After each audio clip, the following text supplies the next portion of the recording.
Here we have the Sony FM/AM tuner model ST-S310. There it is, all taken apart, and as you can see, this is another one of those pieces of 90s hi-fi equipment where the inside is somewhat frustrating. I mean, you can see that right there is your tuner, and all the rest is empty.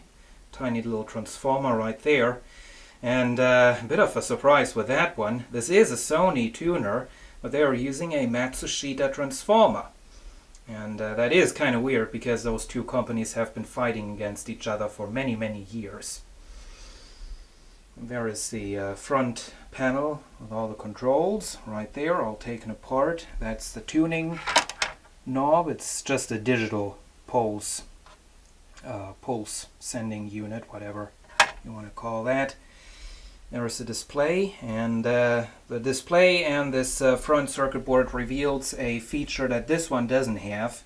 Maybe it was featured on the ST-S310 or 320 or whatever. That is a setting for the bandwidth. As you can see, we have a switch right there, local DX. That's for narrow and for wideband reception. That's missing along with some components, so we can't simply add that feature. There is also says that in the display right there. And right next to the display we have something interesting. This is what saves all the info that you're putting into this thing. Because very nice, this one actually has a real power switch. So you can cut the power 100%.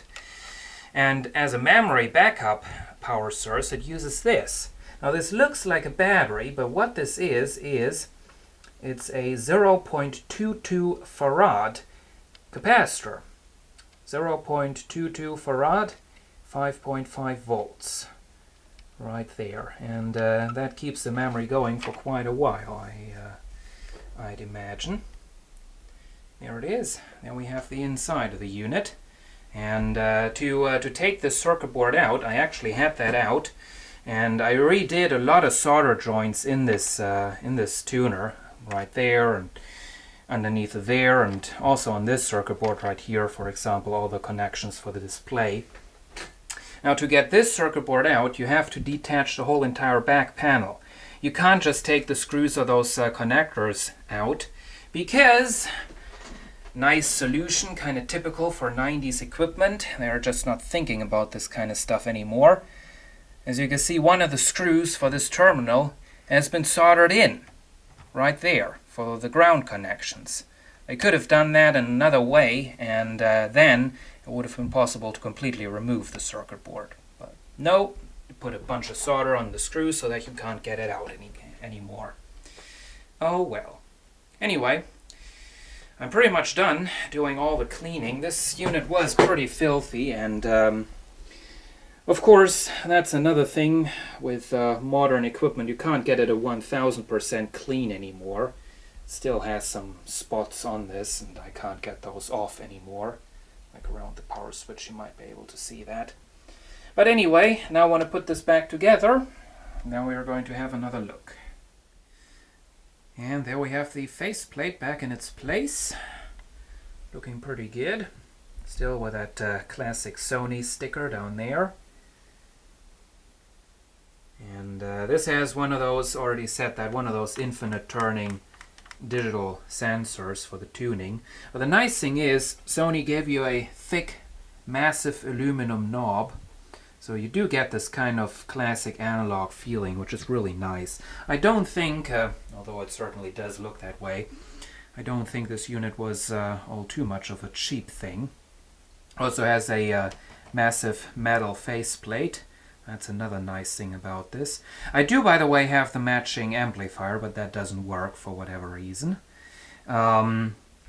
And this one I took apart mostly to clean it. It was very filthy.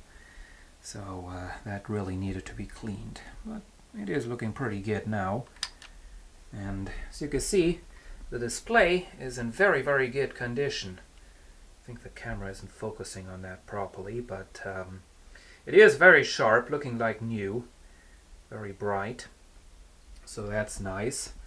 After a while, some displays tend to fade and look not that great. There it is. Oh dear, what a mess. What a mess. So I went ahead for the final test run, and I could not for the life of it get this thing to receive stereo. It was showing full signal strength, but no stereo.